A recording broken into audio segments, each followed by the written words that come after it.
You have no idea, ladies and gentlemen. I'm going to tell you right now that whatever you perceive to be the state of the art of technology, any technology in the civilian sector, in the secret, ladies and gentlemen, they are at least, very bare minimum, 50 to 100 years ahead, beyond what you can even imagine.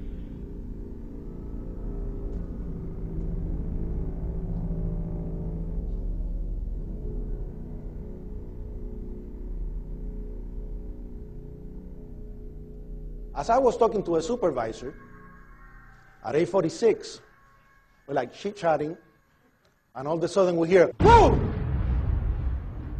An explosion so hard that pushed us upwards. And it came from the basement, between the B2 level and the B3 level. Screams everywhere. A person comes running into the office saying, explosion, explosion, explosion. His hands were extended, and his skin was pulled from under his armpits all the way to the top of the fingertips, and it was hanging on both hands. The false ceiling fell on top of us. The sprinkler system got activated, and when I went to verbalize that it was a generator, we hear boom, all the way on the top, the impact of the plane on the top.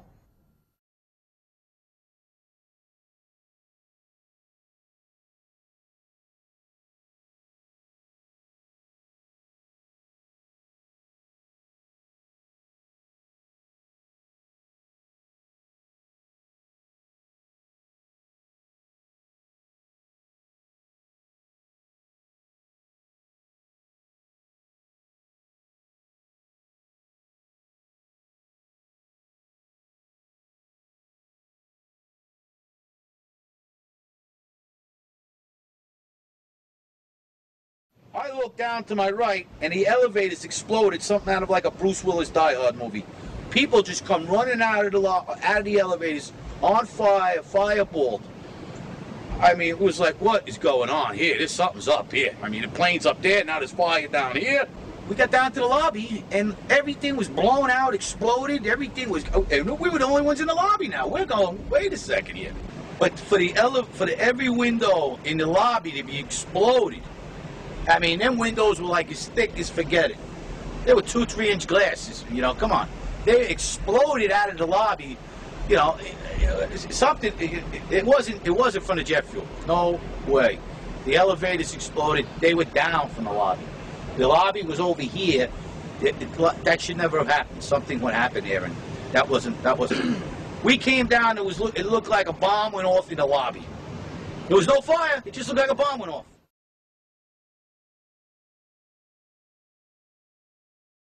I wasn't expecting to see the damage that I saw in the lobby, and the people, the bodies, the burnt people, the injured people.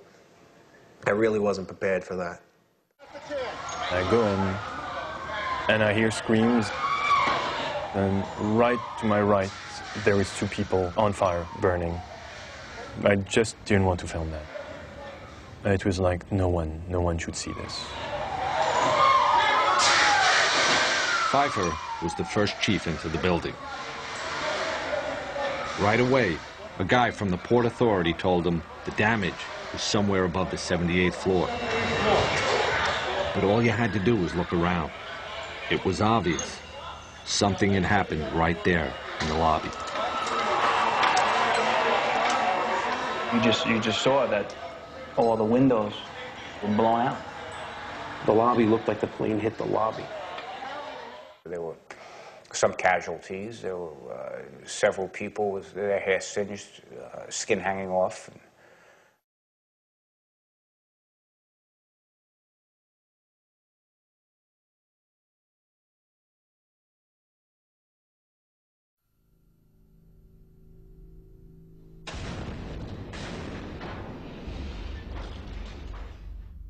And at that time, we heard a huge explosion.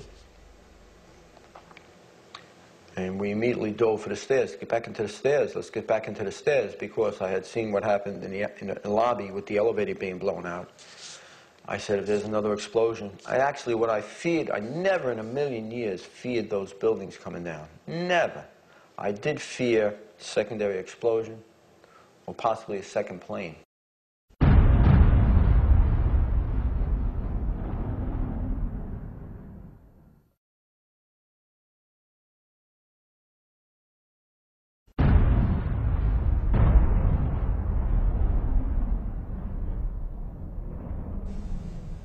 th floor. We hear another explosion. We hear somebody on the radio say the 64th floor has come down into the 63rd floor. So we said, okay, that's what it was. The lights went out. We saw some dust debris coming down from the B and C stairwell. Some of the ceiling panels fell. Just the emergency lights were on.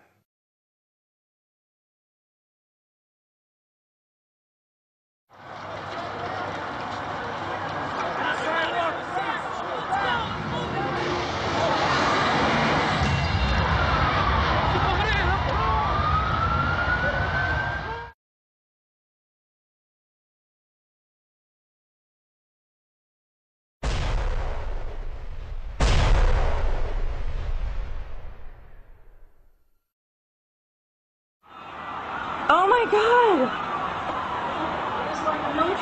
It was a military plane.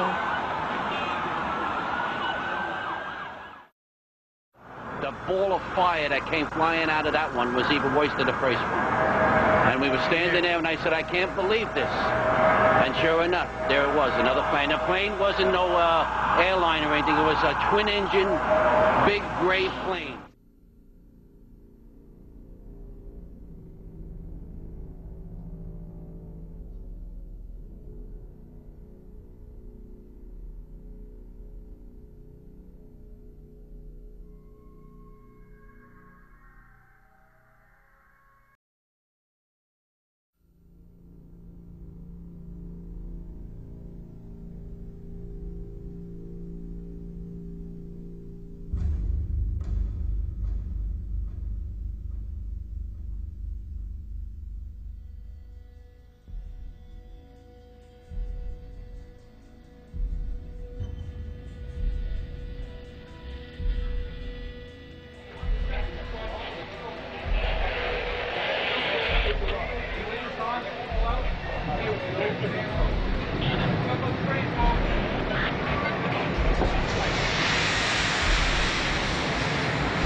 We made it outside. We made it about a block. We made it at least 2 blocks, and we started running. Floor by floor, instead of popping out. It was if they had detonated. If they were planned to take down a building. Boom, boom, boom, boom, boom, boom, boom. All the way down. I was watching it and running. Deputy Commissioner Thomas Fitzpatrick said, "It looked like sparkling around one specific layer of the building. My initial reaction was that this was exactly the way it looks when they show you these implosions on TV."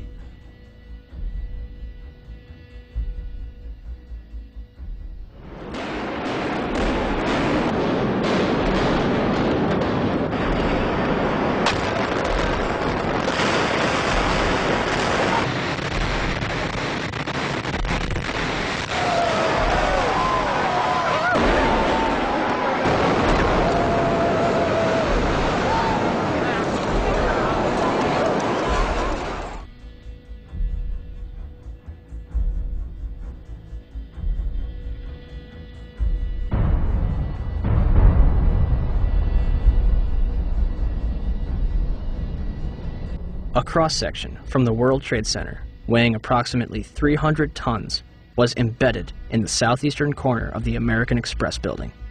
This piece would have had to travel at least 390 feet, maintaining enough kinetic energy to embed itself in the corner of the building.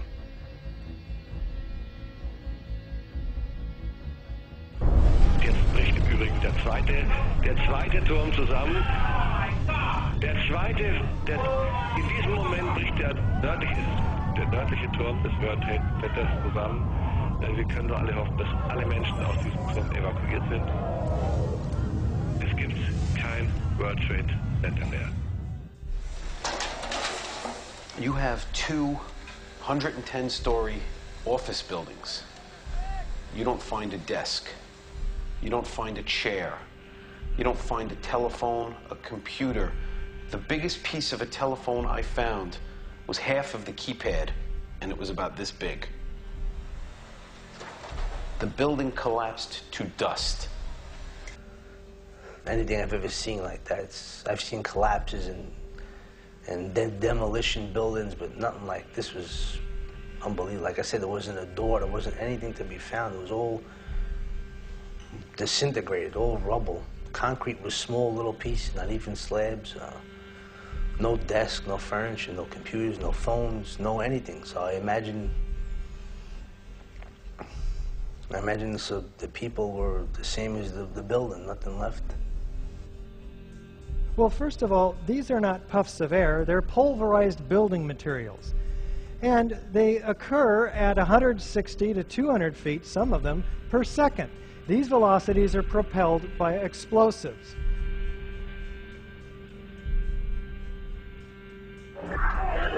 Dispatch, we've just had another explosion.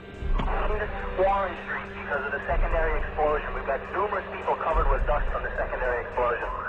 And we got another explosion on the tower, 1013 down 2, and it's had a major explosion and what appears to be a complete collapse surrounding the entire area.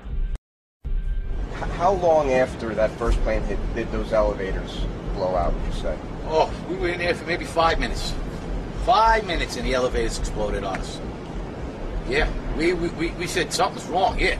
I mean, the plane hit up on the 88th floor. I mean, in 5 minutes, all of a sudden now the elevator's exploding on the first level of the lobby. We was just, you know, you think about it, you say something else had to go on here. Something else was going on here. This just don't happen like this if when a plane hits the 80th floor of a building and the lobby gets blown out.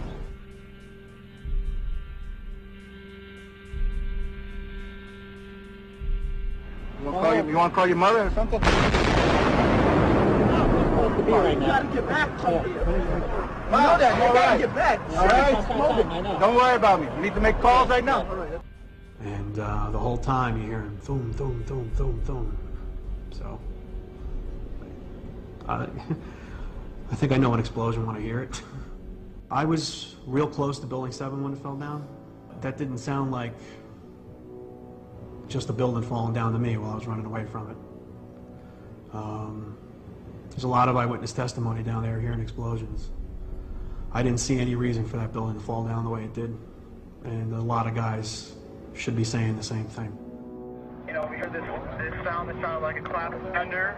Turned around, we were shocked to see that the building was, well, it looked like there was a shock wave ripping through the building, and the windows all busted out, and you know, it was horrifying. And then, you know, about a second later, the bottom floor caves out, and the building followed after that, and we saw the building crash down all the way to the ground.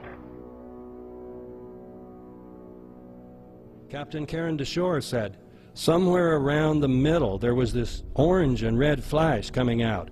Initially it was just one flash. Then this flash just kept popping all the way around the building, and that building had started to explode.